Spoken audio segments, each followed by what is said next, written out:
Sebagaimana kita ketahui bahwa salat adalah amalan khusus. Amalan khusus dari Allah Subhanahu wa taala. Amalan khusus, tata caranya juga khusus, waktunya juga khusus. Itulah salat. Kedudukan salat memang berbeda dengan ibadah-ibadah secara umumnya. Waktunya khusus. Berarti orang yang menjalankan salat di luar waktu itu, maka salatnya jika tidak ada uzur tidak sah. Tidak sah karena waktunya khusus. Kita salat maghrib tapi kita salatnya di waktu isya, maka di luar daripada waktu yang dibolehkan dan disyariatkan oleh Allah Ta'ala Subhanahu wa ta'ala. Taib, karena itulah maka salat mempunyai waktu yang khusus. Mempunyai waktu yang khusus, dan itu biittifaqil muslimin. Selain dalil Quran dan hadis, dan itu merupakan ittifaq kaum muslimin.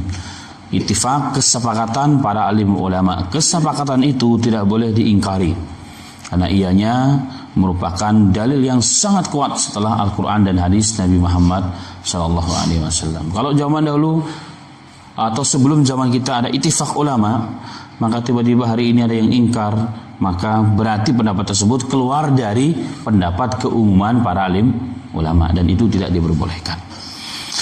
Baik, kita kembali kepada waktu salat. Waktu salat dalam Al-Quran Allah menyebutkan inna salata kanat alal mu'minina kitaban mawquta. Sesungguhnya salat itu diwajibkan ke atas kaum mukminin, baik laki-laki ataupun perempuan, pada waktu yang telah tertulis, yang telah ditentukan, yang telah diatur oleh Allah Subhanahu wa ta'ala. Jadi waktu salat memang sudah diatur oleh Allah Ta'ala. Waktunya kapan dengan detailnya disebutkan dalam hadis Nabi Muhammad sallallahu alaihi wasallam. Taib, dan kita ketahui bahwa salat ada 5 waktu dalam sehari semalam. Yang pertama salat zuhur, salat asar, salat maghrib, salat isya, dan salat subuh. Kita langsung masuk kepada waktu salat zuhur. Salatul zuhri, salat zuhur, yakni sa'atuz zawal wa waqtuhu, wa muradu bil zawal mailu syams an kaidis samai ilal maghrib. Waktu salat zuhur itu dimulai dari zawal, dari tergelincirnya matahari ke arah tenggelamnya matahari. Jadi berarti di Indonesia ke arah barat. Jika bayangan kita sudah kelihatan, kalau kita berdiri di siang hari, di tengah siang bolong begitu, kalau kita masih berdiri dan belum kelihatan, kita punya bayangan, berarti belum masuk salat zuhur. Berarti itu pertengahan, dan itu waktu yang diharamkan, yang tidak diperbolehkan kita salat. Tapi kalau sudah tergelincir, artinya kita berdiri sudah ada bayangan kelihatan. Jadi bayangan itu sudah keluar dari tubuh kita, mengarah ke arah tenggelamnya matahari atau ke arah barat. Itulah awal dari salat zuhur. Wa salatu dhuhri hiya allati tujibu bidukhuli waqti dhuhr. Tusamma salatu dhuhr aydan al-ula li'annaha awwalu salati sallaha Jibril bin Nabi sallallahu alaihi wasallam. Tusamma bil hajirah an Abi Barzah qala kana Rasul sallallahu alaihi wasallam yusalli al-hajirah allati yad'unaha al-ula hina takhrisu syams aw tazulu. Ulama mengatakan bahwa salat zuhur itu waktunya setelah tergelincir matahari. Itulah waktu diwajibkan kita salat zuhur. Karena syarat sah salat satu di antaranya adalah dukhulul waktu, setelah masuk waktunya. Kalau belum waktunya belum masuk, berarti belum ada kewajiban. Dan barang siapa yang terlalu bersemangat salat sebelum waktunya, maka salatnya tidak sah. Salatnya tidak sah. Bukan hanya tidak sah, bahkan dianggap juga bermain-main dengan syariat, dengan Allah Ta'ala. Jadi ini masalahnya. Kalau cuma tidak sah, selesai sudah. Tapi tidak. Waalaikumsalam. Fadhal Masya. Tidak sah dan juga dianggap bermain-main. Kenapa? Seenaknya sendiri.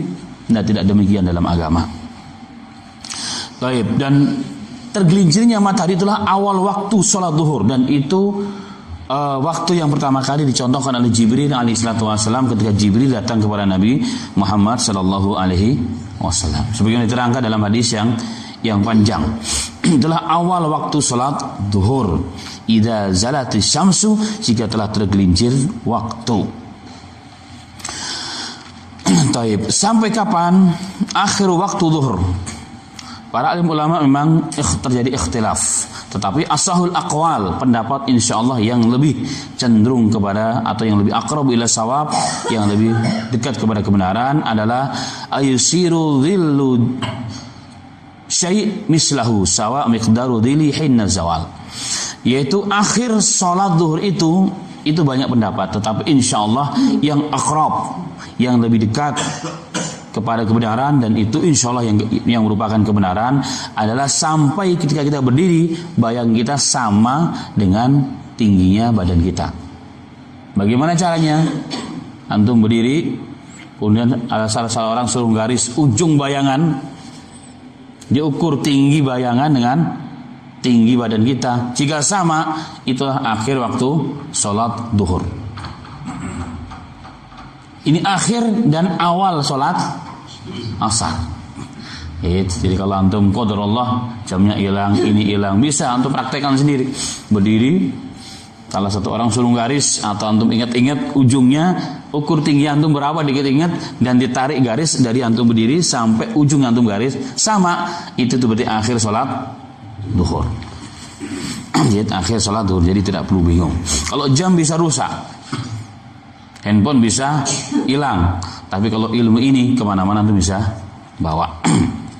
Taib. Kemudian dalilnya jumhurul ulama adalah satu di antaranya hadis waktu dhuhri idza zalatis syams wa kana dhillu rajuli katulihi ma lam yahdul asr. Hadis yang sahih. Nabi Muhammad sallallahu alaihi wasallam pernah bersabda dari riwayat Abdullah bin Umar, waktu salat zuhur itu jika telah tergelincir matahari. Saya katakan tadi, jika antum berdiri bayangan sudah kelihatan ke arah barat, itulah awal waktu salat zuhur. Sampai kapan? Sampai bayangan seseorang itu sama dengan tinggi badan kita. Malam yahdur al-asra, sebelum malam yahdur al-asr, sebelum datang waktu salat asar. Kemudian hadis yang berikutnya dari Jabir bin Abdullah al-Ansari radhiyallahu anhu. Hadis yang sahih diriwayatkan Imam Nasa'i dan juga disahihkan oleh Irwaul Ghalil oleh Imam Albani rahmatullah alaih. Beliau mengatakan, kharaja Rasulullah sallallahu alaihi wasallam fa shalla dhuhra hina zalatis syams wa kana fai'u qadra syiraq thumma shalla al-'asra hina kana fai' qadra syafaq thumma shalla al-fajr ila akhir. Ya, intinya sama, bahwa Nabi Muhammad SAW sholat zuhur ketika tergelincir matahari. Telah tergelincir matahari, dan sholat zuhur adalah sholat asar sallallahu alaihi wasallam ketika bayangan orang itu hampir sama tingginya dengan panjangnya, hampir sama dengan tingginya orang. Jadi itulah awal sholat asar dan itu akhir sholat zuhur. Taib. Kemudian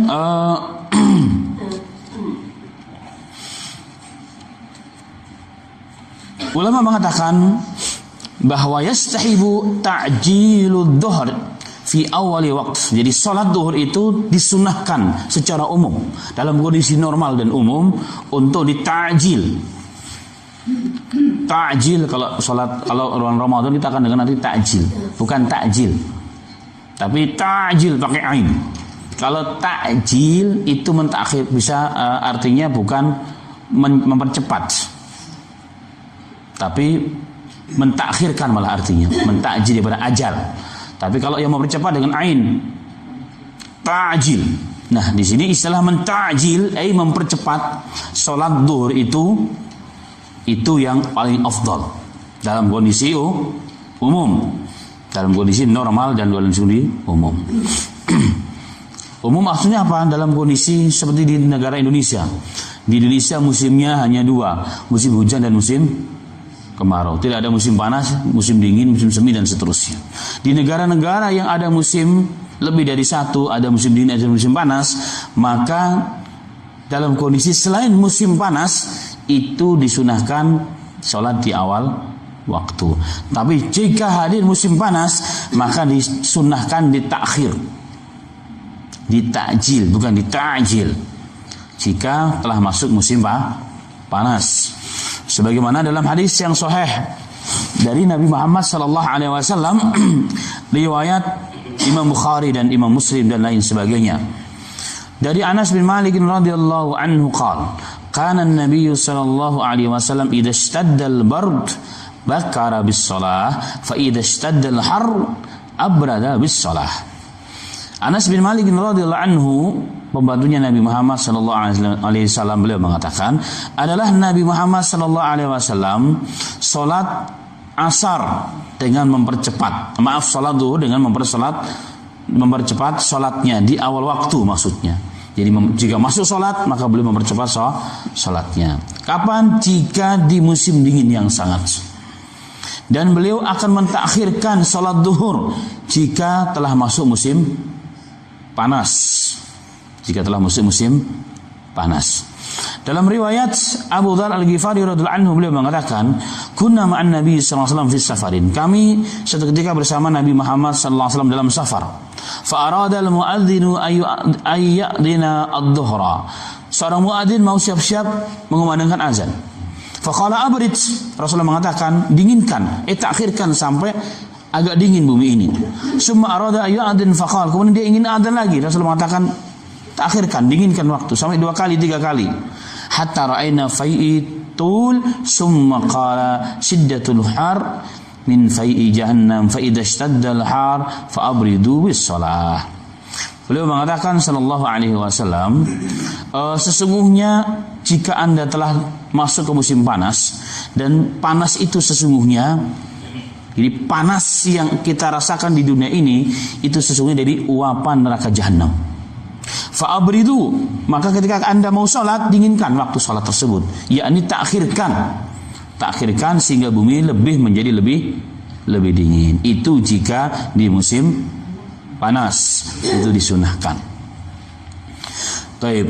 Nah, kesimpulannya secara umum sholat duhur dianjurkan di awal waktu.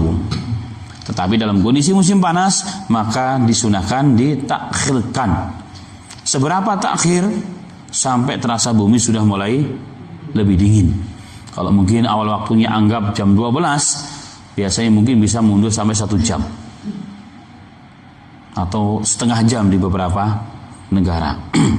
Karena memang musim panas luar biasa. Dapat kita rasakan musim panas itu subhanallah. Kalau udah datang musim panas di beberapa negara, bahkan para petani-petani yang di perkampungan itu, mereka bekerjanya itu ba'da isya sampai subuh biasanya. Karena kalau sudah jam 7, jam 9 sudah nggak kuat karena saking panasnya. Dan kebayang kalau kita sholatnya di waktu duhur, luar biasa panasnya. Dan ini menunjukkan rahmat Allah kepada hamba-hambanya. Jadi rahmat Allah kepada hamba-hambanya dalam setiap waktu, bahkan termasuk dalam sholat. Baik, itu waktu duhur. Sekali lagi, waktu duhur diawali ketika kita berdiri, tandanya maka sudah kelihatan bayangan kita, berarti sudah keluar. Kalau masih belum kelihatan, itu berarti masih pertengahan siang, dan itu haram kita sholat. Sampai kapan? Sampai kalau kita berdiri dan kita ukur bayang kita sama dengan tinggi badan kita. Malam yahdul asar, dan itu akhir sholat duhur dan mulai masuk sholat asar. Taib. Kemudian sholatul asar, waktu sholat asar. Al-asru yutlaqu alal ashr idza ihmarra syams wa huwa akhiru sa'atin nahar. Ulama mengatakan salat asar itu diistilahkan waktu ketika sudah masuk sore dan langit sudah mulai kemerah-merahan, dan itu adalah akhir dari waktu siang, itulah salat asar. Wa salatul asri hiya allati tujibu bidukhuli waqtul asr. Salat asar itu adalah diwajibkan ketika telah datang waktunya. Waktu sama salatul asar, salatul wusta, dan juga dikatakan salat asar itu juga salat wusta, salat pertengahan. Dan itu ada penekanan khusus dalam Al-Quran untuk menjaga salat asar. Kemudian awal waktu asar, awal waktu salat asar, idza sara dhillu syai' mislah inda jumhur khilafan li Abi Hanifah fi masyhur anhu faqad ja'ala awwaluhu ayusiru dhillu syai' mislaihi wa adillatu mutaqaddimah fil waqti dhuhr tadullu ala qauli jumhur. Taib. Pendapat jumhur ulama, kebanyakan para ulama, awal salat asar itu adalah ketika segala sesuatu bayangannya sama dengan aslinya, tingginya. Berdiri ternyata sama panjang bayangan kita dengan badan kita, itulah awal salat asar, akhir salat zuhur. Ini jumhurul ulama. Oh, berarti ada pendapat lain? Iya. Pendapat yang lain adalah pendapat Imam Abu Hanifah yang disebut dengan mazhab Hanafiyah. Mereka mengatakan awal salat waktu asar itu adalah ketika segala sesuatu bayangannya dua kalinya. Kalau kita naruh sesuatu di padang begitu, tiba-tiba ternyata bayangannya itu dua kali panjang daripada aslinya, itulah awal salat asar bagi mazhab Ahnaf. Makanya kalau antum dan antuna pergi ke wilayah kaum muslimin yang mazhabnya Ahnaf, jangan kaget kalau salat mereka ditakhirkan. Salat mereka ditakhirkan bahkan sampai sejam lebih, kadang-kadang hampir 2 jam. Jadi udah menjelang akhir salat asar menurut kita. Kenapa? Karena memang ada dalilnya juga, bukan tidak ada dalil. Tetapi jumhur ulama di awal waktu. Jadi itu ketika bayangan segala sesuatu sama dengan aslinya. Taib. Ini hadisnya sama dengan hadis yang di atas, bahwa hadis sahih. Kemudian akhir waktu asar, akhir salat asar. Ta'aradat dawahirul ahadits fi akhir waktu asar. Nah, ulama memang cukup terjadi ikhtilaf dalam bab mengenai akhir salat asar. Dalam hadis Jabir pada yang menceritakan ketika Jibril alaihi salatu wasallam datang kepada Nabi Muhammad sallallahu alaihi wasallam untuk mencontohkan kepada Rasul awal salat. Diriwayatkan anhu shalal asra fil yaumil awal indal masiri dhillu syai' misluh wal yaumul tsani indal masiri dhillu syai' mislaihi summa qala waqtu baina hadaini waqtaini wa bi qala Syafi'i lakin hadha inda waqtul ikhtiyar wa Malik fi ihda riwayataini. Diriwayatkan dalam hadis riwayat Jibril, kalau ada hadis riwayat Jibril terkait dengan waktu salat, adalah hadis di mana Jibril datang kepada Rasulullah mencontohkan awal waktu salat. Kemudian pada hari berikutnya beliau datang mencontohkan akhir waktu salat. Nah, diriwayatkan bahwa pada hari yang pertama Jibril datang kepada Rasulullah salat asar di awal waktu ketika tinggi segala sesuatu sama dengan aslinya. Kemudian pada hari yang kedua akhir waktu sholat, yakni ketika segala sesuatu tingginya bayangan sesuatu tersebut 2 kali daripada aslinya. Nah, tetapi ulama mengomentari, tetapi hadis tersebut adalah hadis waktu ikhtiyar. Apa waktu ikhtiyar? Waktu sholat yang sangat dianjurkan. Karena waktu sholat itu minimal ada 3 waktu. Waktu ikhtiyar adalah waktu yang masih kategori waktu awal. Waktu yang mustahab ada waktu yang pertengahan. Waktu yang boleh adalah sampai akhir waktu boleh. Jadi ada 3 waktu. Waktu ikhtiyar, waktu yang sangat baik, yang sangat dianjurkan di awal waktu kategorinya. Waktu pertengahan, waktu mustahab masih diistihbabkan. Waktu yang boleh adalah sampai akhir waktu. Sampai akhir waktu. Nah, ulama mengatakan di sini yang dimaksud tinggi segala sesuatu bayangannya 2 kali itu masih kategori waktu ikhtiyar menurut sebagian para alim ulama, dan begitulah pendapat Imam Syafi'i dan Imam Malik dalam beberapa riwayat. Kemudian dalam riwayat Abdullah bin Amr bin Asin radhiyallahu anhuma dengan riwayat yang juga sahih, waktu asr malam tusaffar syams, waktu asar itu sampai sebelum matahari atau bayangan di langit itu menjadi kekuning-kuningan. Jadi sudah hampir tenggelam matahari. Ini juga ada pendapat riwayat yang seperti itu. Itu akhir waktu asar. Taib. Kemudian dalam riwayat Abu Hurairah radhiyallahu anhu, Nabi Muhammad sallallahu alaihi wasallam bersabda, "Man adraka raka'atan minal asri qabla an taqriba syams faqad adraka al-asr." Faqala Ishaq min ahli ilm, "Akhiru waqtuha qabla ghurubi syamsi bi raka'ah." Ada pendapat ulama yang mengatakan akhir salat asar adalah saat tenggelam matahari. Saat tenggelam matahari. Sedangkan hadis yang mengatakan tadi itu bayangan segala sesuatu 2 kali lipat panjangnya, itu masih kategori akhir waktu sholat yang ikhtiar, yang sangat dianjurkan di awal waktu. Tapi hadis Abu Hurairah dengan sanad yang sahih juga mengatakan Nabi Muhammad SAW bersabda, barang siapa yang mendapatkan 1 rakaat sholat asar sebelum tenggelam matahari, faqad adraka, dia telah mendapatkan sholat asar. Contohnya begini, ada orang yang qadar Allah, mungkin uzur syar'i atau sebab-sebab X sehingga telat sholatnya, maka dia sholat asar. Baru saja dia selesai rakaat awal, tiba-tiba terdengar Allahu Akbar, Allahu Akbar. Berarti telah masuk sholat maghrib. Rasulullah mengatakan faqad adrakal asar, dia masih terkategori mendapatkan sholat asar pada waktunya. Jadi dengan sebab takhir tadi, babnya dia termasuk orang yang takhir itu babnya berbeda, tapi intinya dia masih mendapatkan waktu sholat asar. Nah dari situ diistimewakan ulama, berarti akhir sholat asar itu sampai kapan? Hatta ghurubati syams, sampai tenggelam matahari. Dan ini dalil sangat wajib, sangat kuat, sangat kuat. Taib. Maka para alim ulama mengatakan bahwa dari hadis-hadis Jibril dan hadis-hadis Abu Hurairah dan hadis-hadis yang lain tersebut mengatakan, maka sesungguhnya sholat asar itu juga ada 3 waktu, sama dengan waktu-waktu yang lain.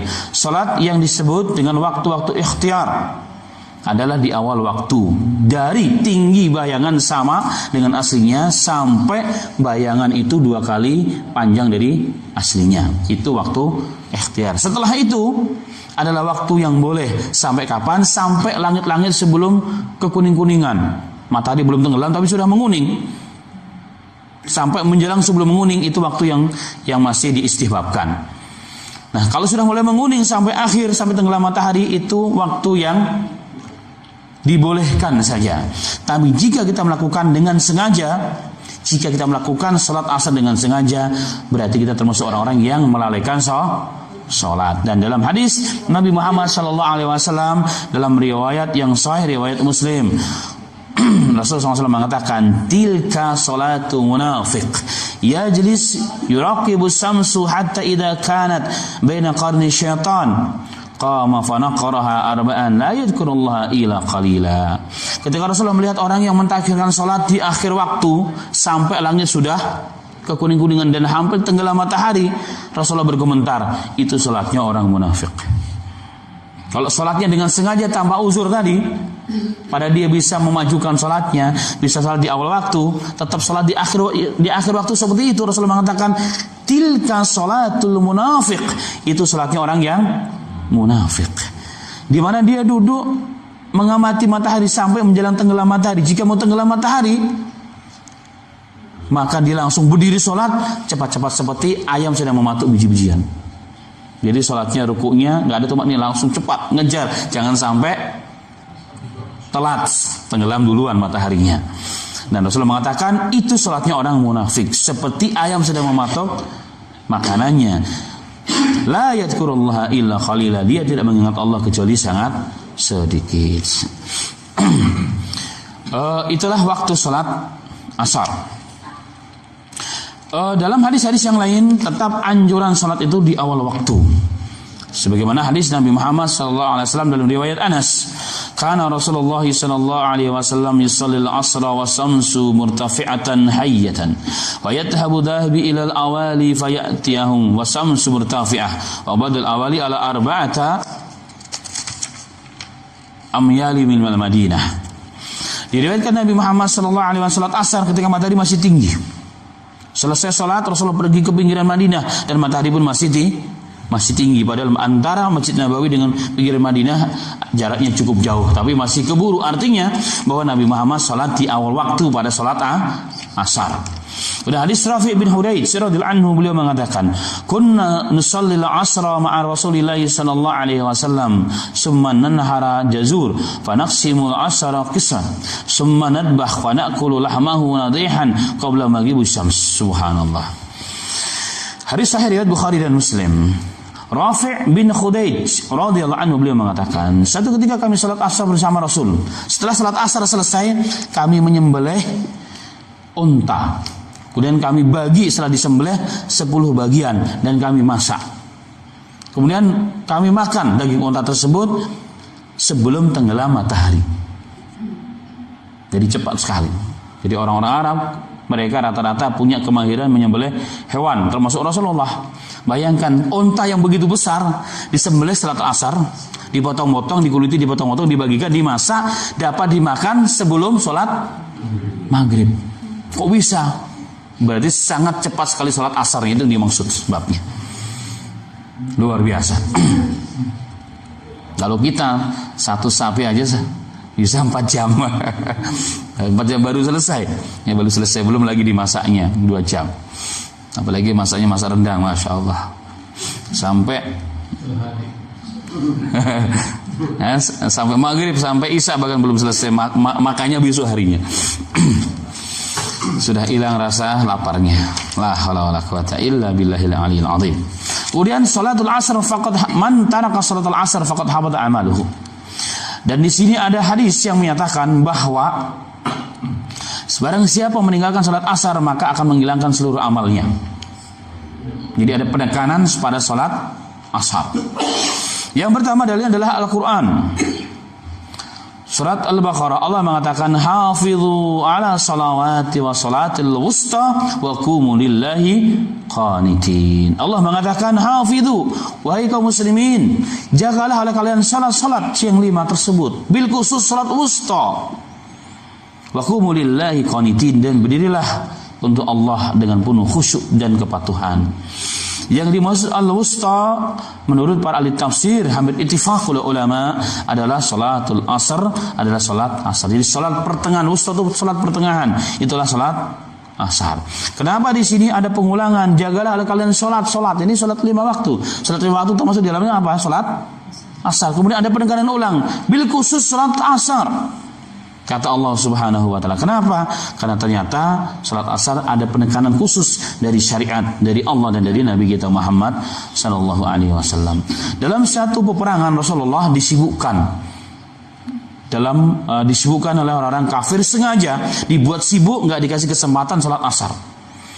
Artinya dalam kondisi salat normal Rasulullah pun masih salat berjamaah dalam kondisi salat. Kemarin ada yang bertanya dalam satu kajian di mana ya? Saya lupa. Pokoknya hari kemarin lah.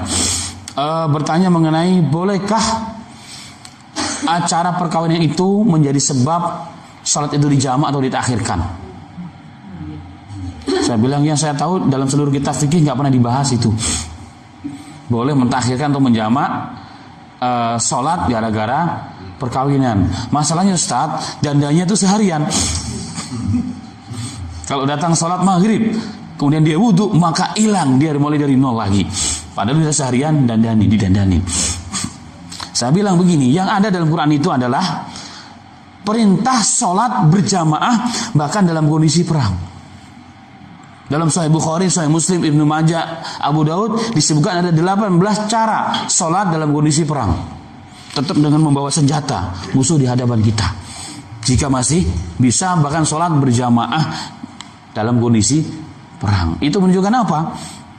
Tidak ada rukhsah dalam kondisi yang lain. Perang saja yang dihadapannya musuh masih harus sholat berjamaah, sama-sama bersama imam dengan pasukannya. Subhanallah. Makanya dalam satu ketika orang-orang Yahudi, orang musuh-musuh Islam tahu nih Rasulullah dan kaum muslimin sama sekali nggak dikasih kesempatan untuk sholat asar. Sampai sholat asar hampir lewat.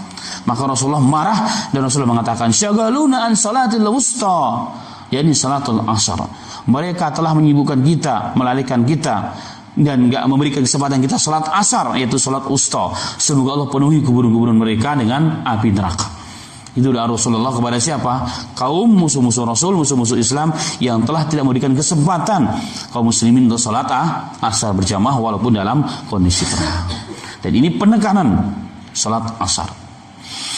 Kemudian dalam hadis Abu Basrah Al-Ghifari radhiyallahu anhu qala shalla bina Rasulullah sallallahu alaihi wasallam al-asra bil mih.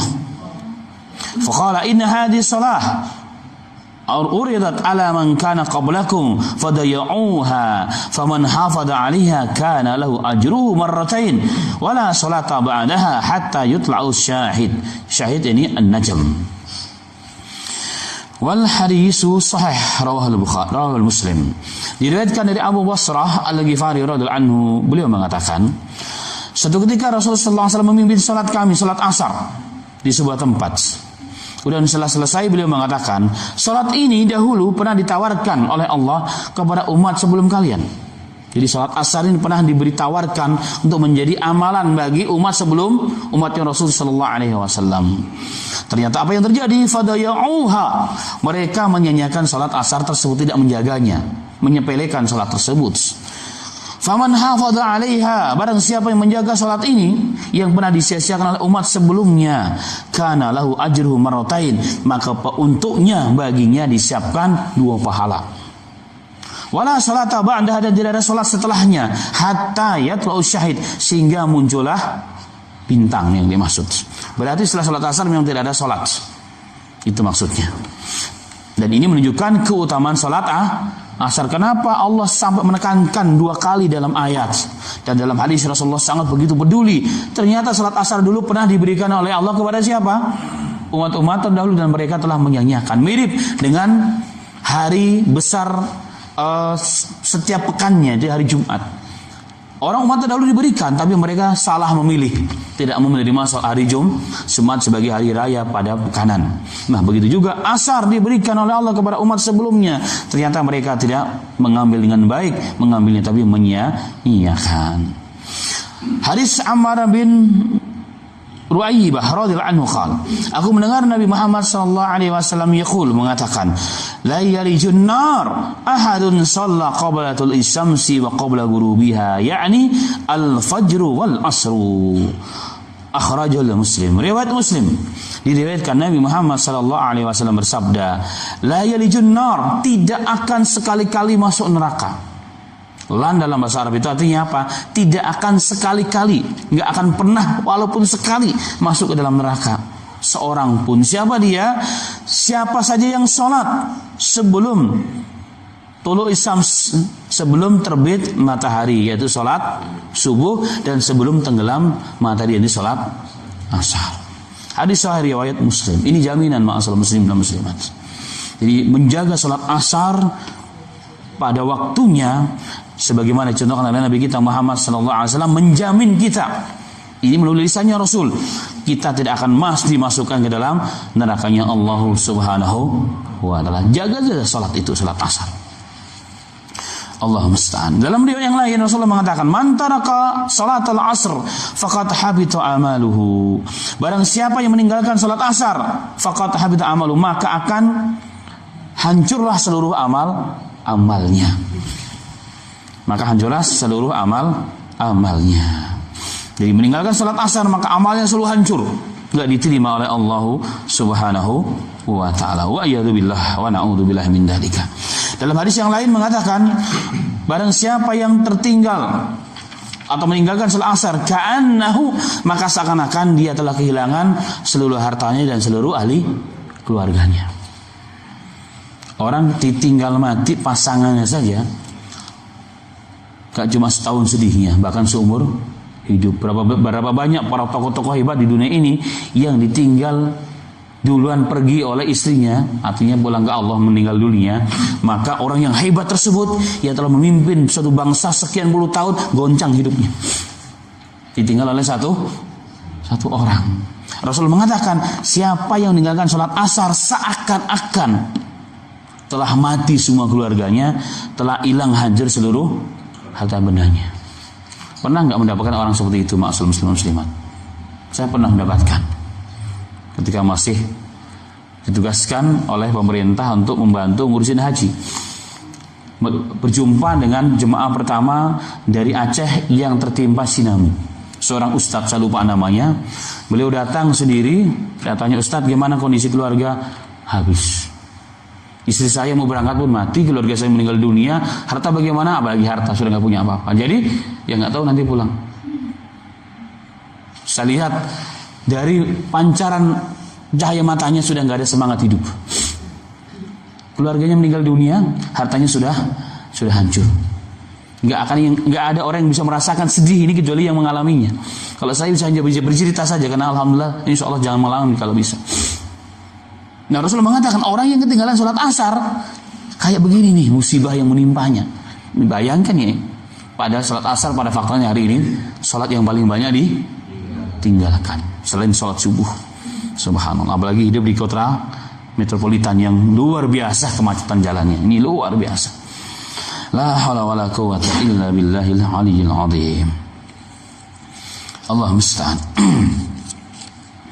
Kemudian Al-Imam Ibnu Qayyim mengatakan, walladzi yudhiru fil hadis, yang nampak pada hadis ini di atas, barang siapa yang meninggalkan salat asar maka hancur amalnya semuanya. Wallahu a'lam bi muradi rasulih. Allah dan Rasulnya yang maha mengetahui maksud daripada pernyataan Rasul tersebut. Anna tarkanu'an, meninggalkan itu dua hal. Meninggalkan itu ada dua makna. Tarkul kulli la yusalliha abadan faqad yahbutu amaluhu jami'uhu, wa tarku muayyinun fi yaumin ma fahada yahbutu amalu dzalikal yaum. Beliau mengatakan, jika orang meninggalkan salat asar, enggak pernah salat sama sekali, maksudnya begitu, maka seluruh amalnya yang baik akan hancur, hilang. Tetapi jika dia pernah meninggalkan salat asar pada suatu hari, maka hari itu doang yang hancur amalnya. Jadi hari itu yang hilang semua amal-amalnya, sia-sialah amal-amal tersebut. Jika seluruh hidupnya nggak pernah sholat, ya sudah, seluruh amalnya nggak ada nilainya di sisi Allah Subhanahu wa Ta'ala. Itu menurut Al-Imam Ibnu Qayyim rahmatullah alaihi.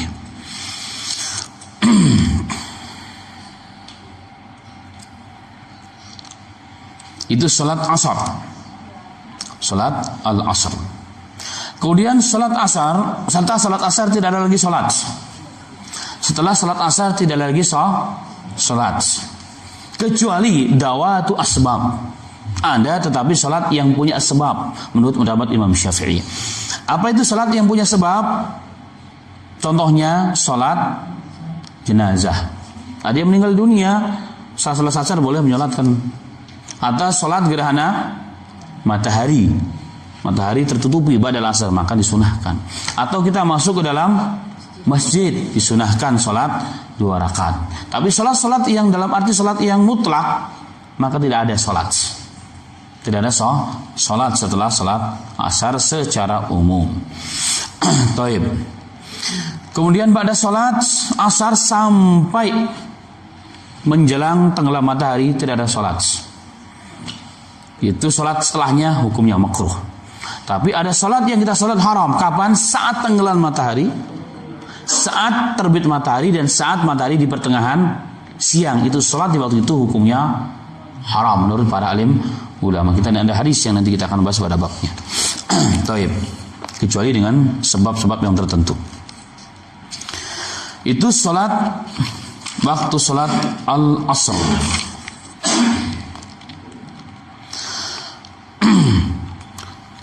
Kemudian salatul maghrib.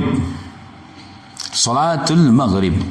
Wal maghrib fil asli hiya ghurubati syams. Idza ghabati wa tawattarat yutlaq fil lughah ala waqtul ghurub wa makanuhu ala salati allati tuadda fi hadzal waqt. Maghrib itu secara bahasa artinya adalah tenggelam matahari. Itu maghrib. Saat matahari tertutupi oleh gelapnya malam, itulah namanya maghrib. Namanya maghrib, tenggelam matahari. Nah, kenapa salat maghrib dikatakan salat maghrib? Karena salat yang dilakukan setelah tenggelam matahari. Berarti sebelum tenggelam matahari nggak boleh salat. Berarti sebelum tenggelam matahari tidak boleh tidak boleh sholat, maka justru haram sholat sebelum tenggelam matahari. Taib. Dalam hadis yang diriwayatkan oleh Bukhari dan Muslim, Nabi Muhammad sallallahu alaihi wasallam bersabda, "La taqlabannakum al-a'rab ala ismi salatikum al-maghrib wa taqulul a'rab ila asya."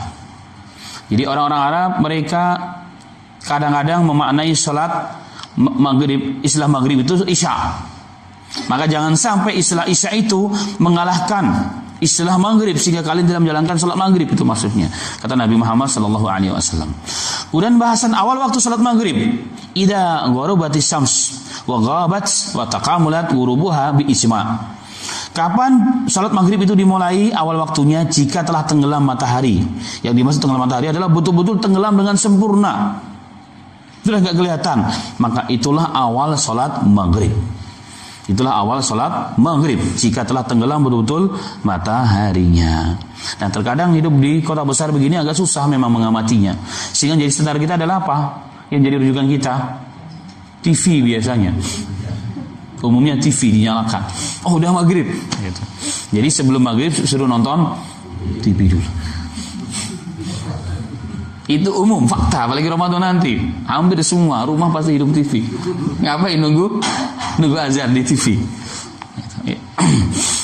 Taib, karena memang hidup di Jakarta nggak bisa melihat gedung di mana-mana, pengaruhnya luar biasa. Tapi sekali-kali perlu memperhatikan, terutama yang rumahnya punya tingkat, bisa memperhatikan kapan tenggelam matahari. Oh, ternyata betul. Karena kadang-kadang itu ada pergeseran antara tahun ini dengan tahun yang berikutnya. Maka perlu terus ada pengamatan mengenai waktu-waktu salat khusus salat maghrib dan salat subuh. Taib. Kemudian akhir salat maghrib, para ulama berbeda pendapat. Yang pertama, anna lil maghrib waqtan wahidan ba'da ghurub biqadri ma yatatahhar al-musalli wa yastiru awratahu wa yu'dhin wa yuqimu lis-shalah. Wa madhab Malik wa Auza'i wa Syafi'i wa hujjatuhum hadis Umamah Jibril faqad taqaddam. Dan diriwayatkan kepada Umar bin Khattab yaqul sallu hadhihi shalah fal fajajah musfiratan yakni al-maghrib. Pendapat yang pertama adalah bahwa salat maghrib hanya satu waktu. Waktunya sangat pendek. Itu menurut sebagian pendapat ulama, di antaranya madhab Maliki, Auza'i, Syafi'i dan lain sebagainya. Jadi kapan waktunya? Setelah tenggelam matahari, biqadr. Ini waktu di mana seseorang itu bisa bersuci, bisa wudu, berpakaian dengan sempurna, mendengarkan azan dan iqamat. Itulah waktu salat maghrib. Itu menurut pendapat ulama berdasarkan hadis Jibril, di mana Jibril pernah salat di waktu awal waktu seperti itu. Taib. Kemudian yang kedua adalah ila yaghibus syafaq, sampai tenggelam sisa-sisa cahaya siang. Sisa tengah siang biasanya di arah di mana tenggelam matahari, di arah barat. Itu kalau ada cahaya syafaq masih ada kemerah-merahan. Kalau itu sudah hilang, itulah akhir salat isya. Akhir salat maghrib. Dan ini pendapat sebagian besar para alim ulama, termasuk juga sebagian besar ulama-ulama madhab Syafi'i. Dalilnya adalah wa waktu shalah maghrib malam yaghibu syafaq. Hadis yang sahih bahwa salat maghrib itu sampai sebelum hilang syafaq. Kemerah-merahan di langit sebelum hilang itu masih waktu salat maghrib. Kalau sudah hilang berarti akhir salat maghrib, berarti telah masuk salat isya. Kemudian hadis yang berikutnya diriwayatkan dari Zaid bin Sabit radhiyallahu anhu annahu qala li Marwan, dia berkata kepada Marwan ketika Marwan menjadi gubernur, malaka taqra fi salatil maghrib bil qasar wal mufassal wa qad kana Rasul sallallahu alaihi wasallam yaqra bi tudilaini yakni al-a'raf wa qad kana salatun nabi sallallahu alaihi wasallam mubayyinatan harfan bitartil ma'a itmami ruku'i wa sujud wa hadha yadullu ala anna waqtul maghrib mumtaddu ila ghiyabi syafaq. Jadi Marwan ini membaca sholatnya dalam rakaatnya itu sholatnya pendek-pendek. Dikatakan kenapa ini bacanya kok pendek banget, pada Rasulullah bacanya panjang. Sampai apa? panjang, menyempurnakan sholatnya. Kenapa? Waktu maghrib itu sampai syafaq itu masih nampak. Kalau sudah tenggelam, itulah akhir sholat maghrib. Artinya Rasulullah kadang sholat maghribnya panjang juga kadang-kadang. Tidak selalu pendek, umumnya pendek, tapi kadang-kadang juga apa? Panjang. Itu yang dimaksud. Taib. Nah, hadis-hadis ini dan hadis yang lainnya menunjukkan bahwa maghrib waktunya dari tenggelam matahari sampai syafaq itu menghilang dari langit, maka itulah waktu maghrib. Dan waktu maghrib memang waktu yang sangat pendek, maka jangan mentakhirkan sholat maghrib jika memang masih bisa untuk mempercepat sholat maghrib. Dan tetap sholat maghrib pun disunahkan mempercepat sebagaimana salat-salat yang lain, dengan dalil yang umum, seafdal amal adalah waktu salat di awal waktunya. Dalam riwayat Rafi' bin Khudaij radhiyallahu anhu, riwayat Bukhari dan Muslim pernah mengatakan, kami pernah salat bersama Rasulullah salat maghrib. Fayansarifu ahaduna fa innahu la yubsiru mawaqi'u nablahu. Beliau mengatakan, setelah kami salat maghrib, dia melemparkan anak panah. Mencoba, ternyata masih kelihatan di mana akhir panah itu turun nancap. Padahal pada salat maghrib memang tempatnya di padang syahara, nggak seperti di wilayah sini, hilang di balik dinding rumah. Jadi dia sengaja keluar salat dari masjid Nabi, udah melempar panah kejauhan, masih kelihatan. Itu menunjukkan berarti apa? Salatnya di awal waktu. Jadi sisa-sisa cahaya itu masih nampak. Sehingga bahkan anak panah pun dari kejauhan masih kelihatan di mana dia menancap, di mana dia jatuhnya. Jadi sekali lagi menunjukkan salat di awal waktu.